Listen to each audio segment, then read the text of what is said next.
Hello friends, welcome to TechGrand. So in this video, we will be installing single node cluster uh, for CDP data center version 7.1.1 on AWS node.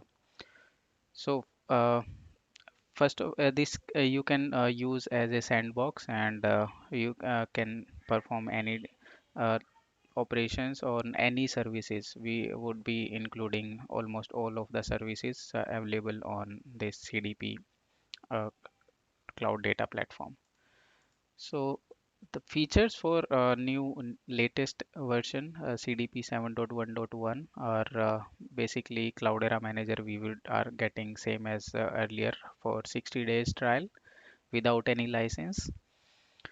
To manage all the available services, we have Kerberos for authentication using local MIT KDC. We will install the KDC on that AWS node as well. Then we can have a ranger for authorization using a resource or tag based policies for access and masking of HDFS, Hive Impala, HBase, Kafka, or Spark SQL data.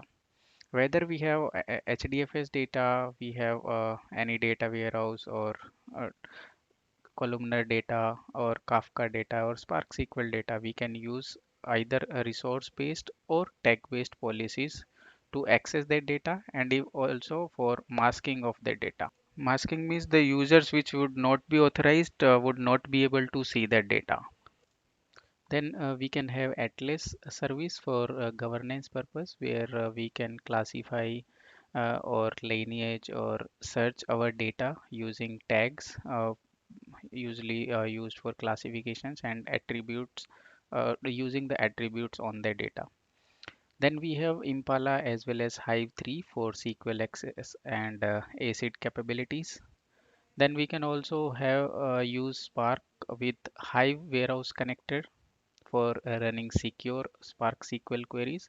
And also at the end we have a Zeppelin notebook for running and visualizing our Hive queries. Single node cluster requirements are of two types. Either we can use that cluster without CDSW or with CDSW. The basic requirements is virtual core for without CDSW. We should have 8 virtual cores. RAM we can have 32 gigs and root FS storage should be at least 50 GB. And we should also have everything on CentOS VM or image.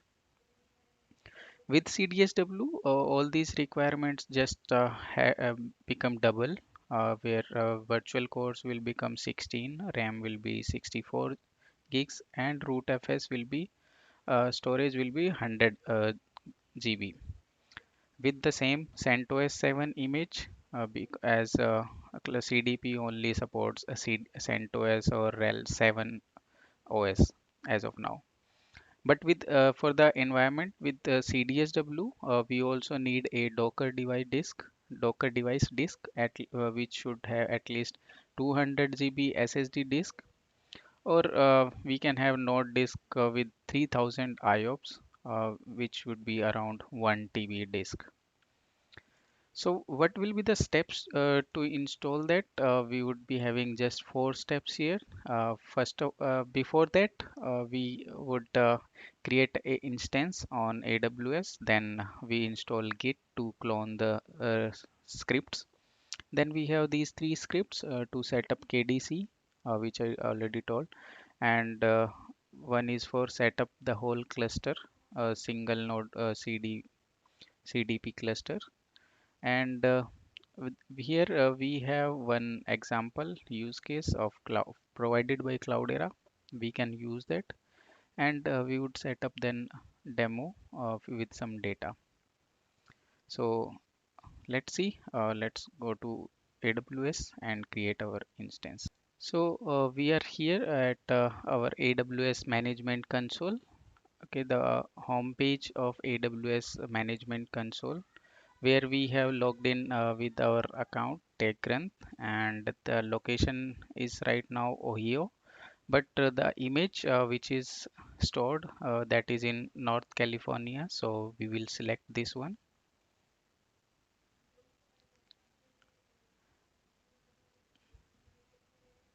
Now it has been changed to North California. Then we will click on services, and then we can go to EC2 in compute.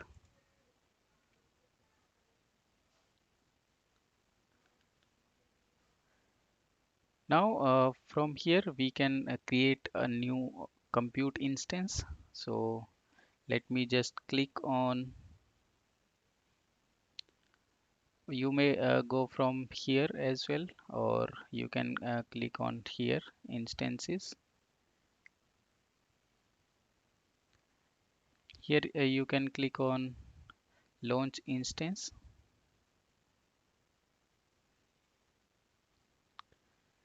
In launch instance, you will search for CDP, and in community AMI, Amazon Marketplace machine image, we have these CDP DC 7.1.1. So we would select this one. Now the instance type we would choose for this would be M4.4x large. We will go here.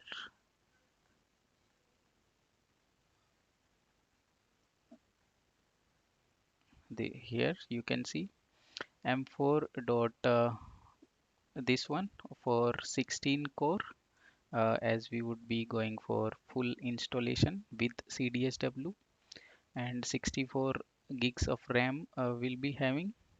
So we'll go to next, configure. Now here one thing to note, auto assign public IP is right now use subnet setting. We would make it enable. Okay, that's it. And we would not change anything here, just add storage. As I mentioned, we should have at least 100 GB storage, but we would take here, let's say 200 for now. And you can also see, right, if we have 100 GB storage here, right? So how much IOPS we would be getting? 300. But we would require 3000, so at least 10 times we can have. But as here we just taking 200, so you can see now it has increased to 600 now. Add tags. So let me just create tag, and time 10/6/2020. Another tag. Then we would select, we can select owner, and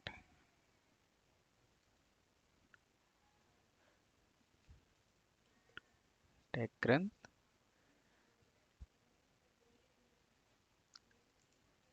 and name we can give TG CDP demo. Tag run CDP demo. Okay, we can also add project if you want. So CDP demo. Then next, here you can change the security group name. We would create here a new security group, and let's change this TZ, and it's also TZ. And we would type here for all traffic, and protocol will be all, port range is same, and source will be our IP address. So here if I would check my IP, so you would see here we can check what is my IP address.com. So from here we can get our IP address.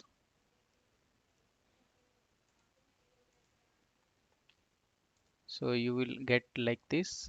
From here we can copy the IP address and paste here /32.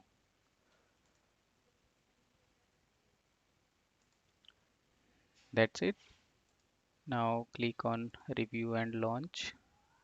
Here we will verify all the details we have provided, the AMI, Amazon machine image, instance type, okay, and security group name, description, all traffic, and with this IP address and instance detail. Here you can see.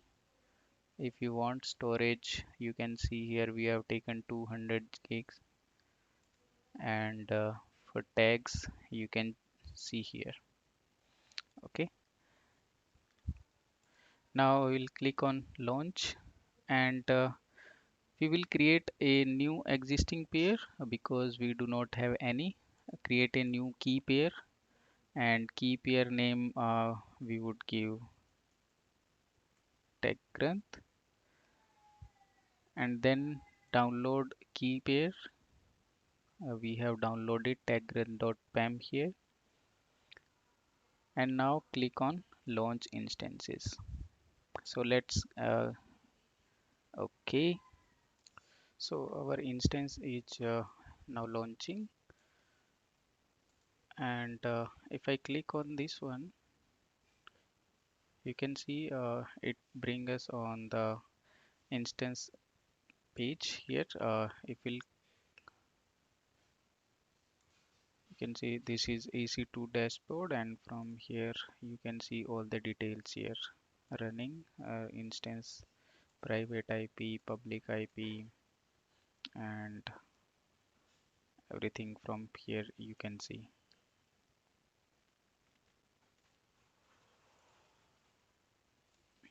So now you can see both the checks has been completed and in green status now. So let's just log into this machine and start our steps to install the cluster. So now we can click on connect. We have the multiple options here to connect to the instance.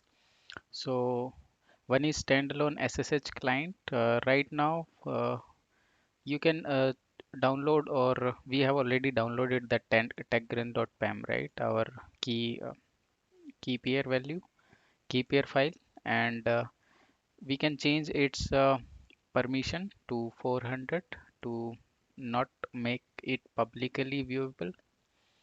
So then we can use this command to SSH to our instance. But here is one thing that it depends, like it is written here. Please note that in most cases username will be correct. However, please ensure that you read your AMI usage instruction to ensure that AMI owner has not changed the default AMI username. So here default AMI username will be CentOS instead of root. And if you are connecting through here, you can also use CentOS and then click on connect.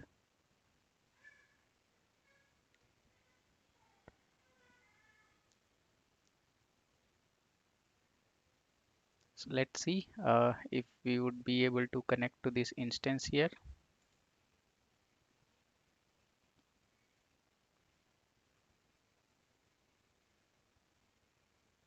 It's not working here, so let us just connect through the command line. Okay, and I will be using MobaXterm for that.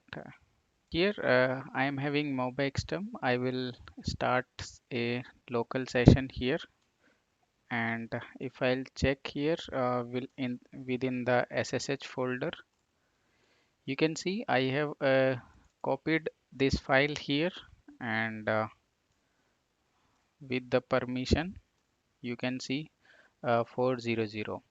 Okay, now we will be using that SSH command here, and we would be replacing root as CentOS. So let me just enter,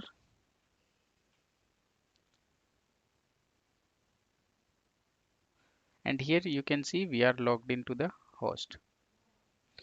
So now we have to perform those four steps which we shown on that slides. So let me just copy them.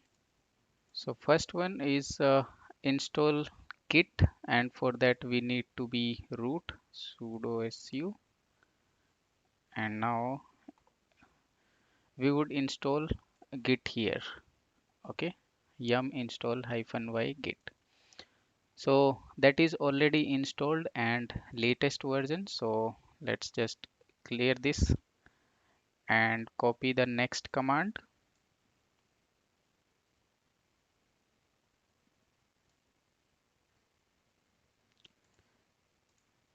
So we would be getting this setup KDC here using this script available at the GitHub, and this would be installing KRB5 server and KRB5 lib.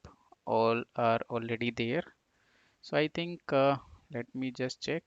If let's check the log here. Okay,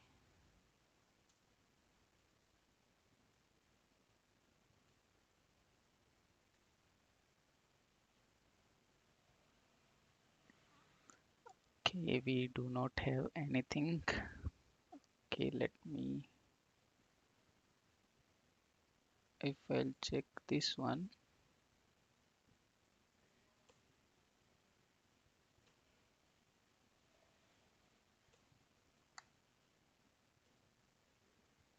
Okay, this is also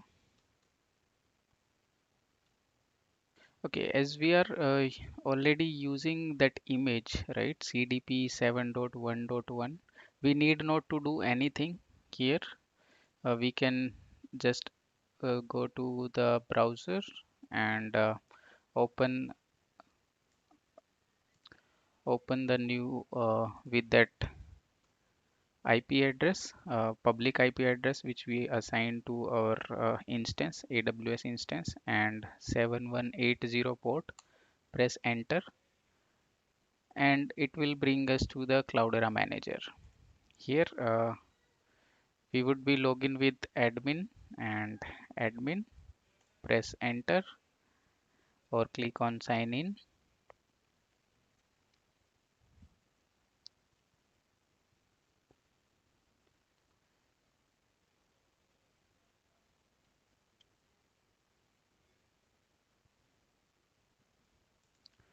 You can see all of the services are available here.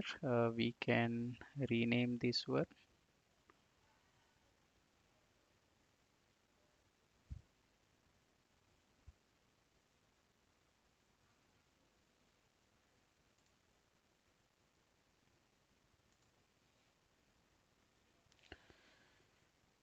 Okay, and here there are some warnings.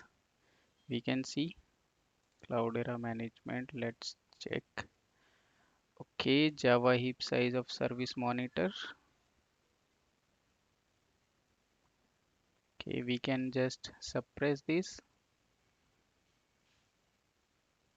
So we will be using here the IP address with port 7180 on HTTP protocol. Press enter, and we'll get okay. Uh, yeah, we got it. Cloudera Manager. We have almost all the services here. You can see we only have one host here, right? And which is having configuration of this 64 gigs of RAM. Out of that, 62 GB is available for the for a cluster, and disk usage is out of 200 GB, 35 GB is in use as of now. And for cores, let me check from here. Yeah, we have 16 cores here. Okay, so if we'll go to click here cloud on Cloudera Manager icon, so you can see all the services are here: Atlas, Data Analytics Studio, HBase, HDFS, Hive. Hive on Tej is also available now here.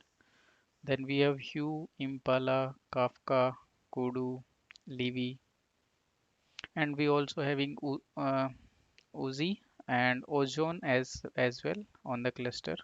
We have Phoenix, which is on the top of HBase. We have Ranger here for, as I told, for authorization, and we have Solar for search. We are having Spark as well, and here Tej. We have Yarn, Zeppelin Notebook, which I told, and Zookeeper. And apart from this, we have Cloudera Management Services.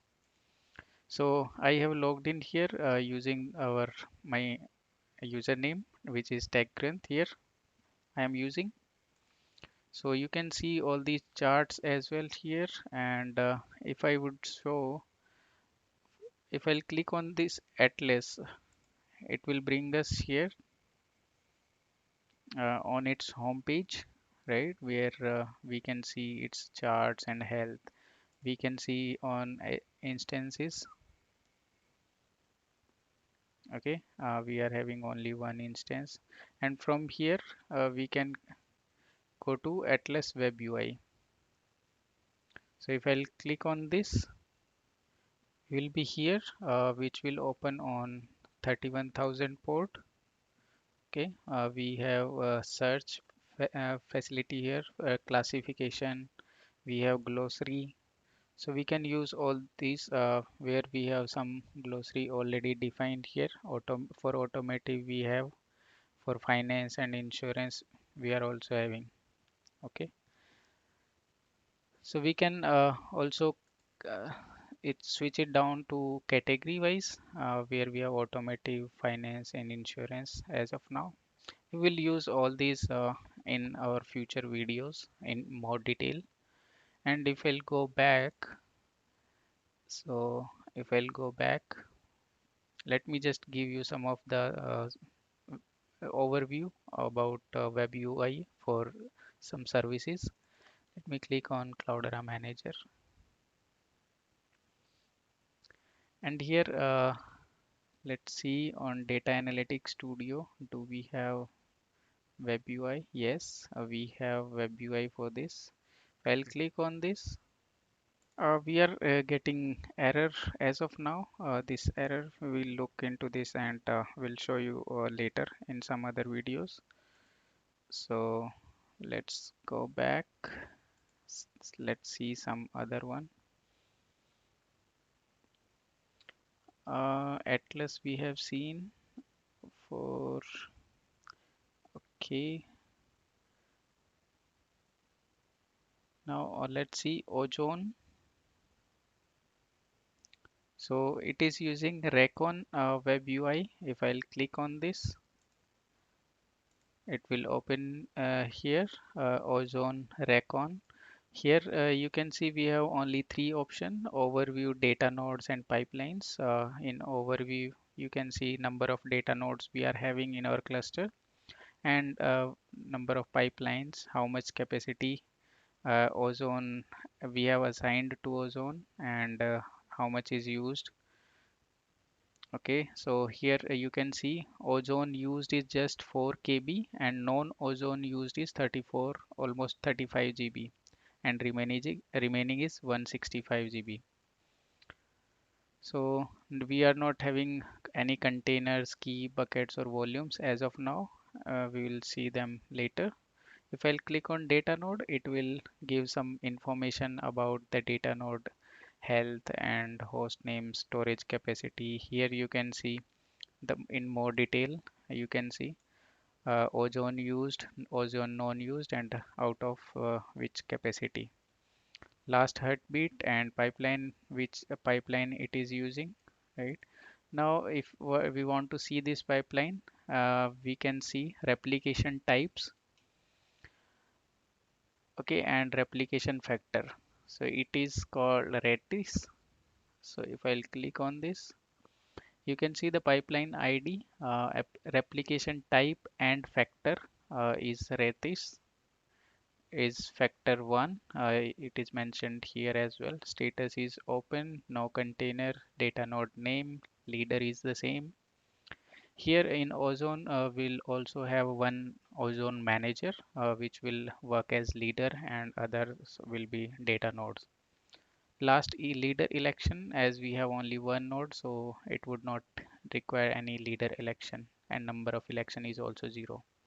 So that is a quick review about Ozone, how it looks like and what all it uses. Now go back to some other thing.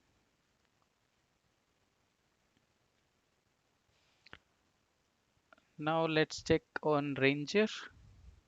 Ranger we would be using for authorization. If I'll click on this, it will open like this, where we have service manager, and within service manager we have multiple services for which we can use the Ranger authorization. We have HDFS, Yarn, Kafka, Atlas, Ozone, HBase, Knox, which is used as perimeter security. We have NiFi, ADLS for Azure, and Schema Registry, Hadoop SQL, Solar, NiFi Registry, and also for Kudu. So here we have multiple things. One is access manager, where we have resource based policies and tag based policies, which I already told in first slide. And we can also get the reports out of all the data using these policies as well. On click on edit audit, we'll be getting these options here, where we have Ranger ACL define permission. All those details we will see in more detail in future videos.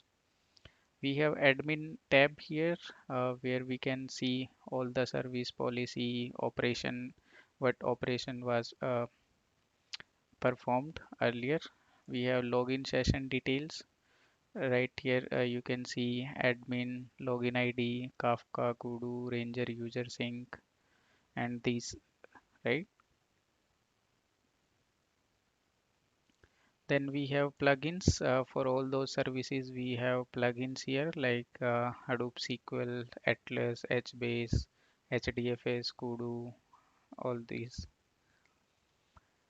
Then we have poly plugin status, plugin IP, last update, download, active. So for this is for policy and these are for tag.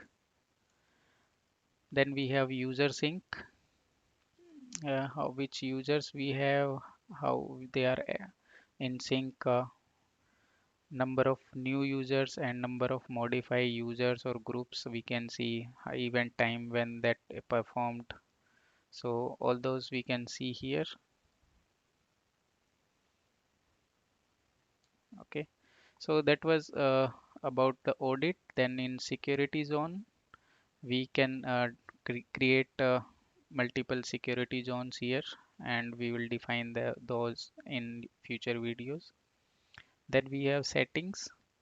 Here we have users, group and roles, just like you might have seen in Sentry as well, where we can define user source, group, their visibility, their roles, username and email address. We can also add new users, set the visibility hidden or visible. We can delete the users. On groups, we can modify groups and their source or visibility. Same for roles. We can provide different roles to different users and groups. So that was all about Ranger, and let's go back.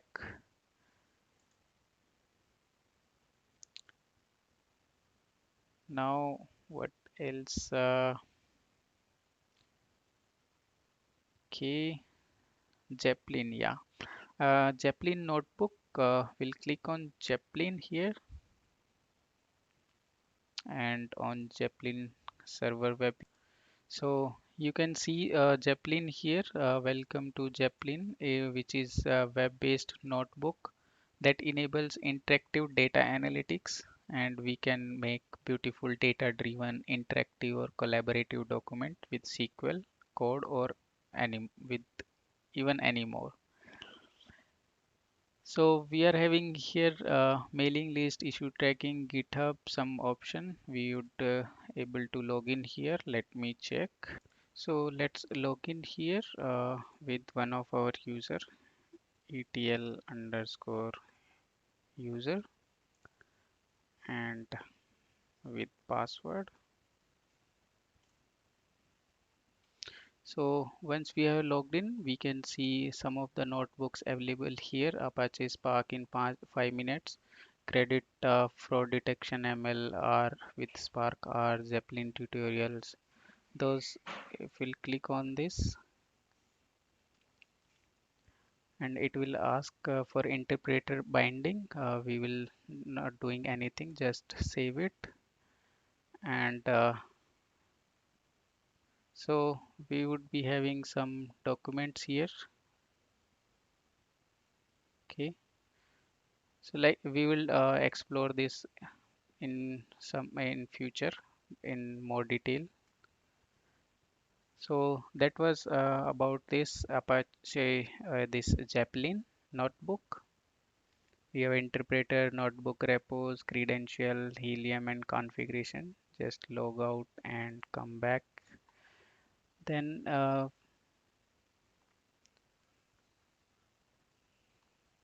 so that's all about this video. Hope you would like it, and we'll see all these services and cluster in more detail in our future videos. Thank you. Thanks for watching. Uh, Bye. Take care.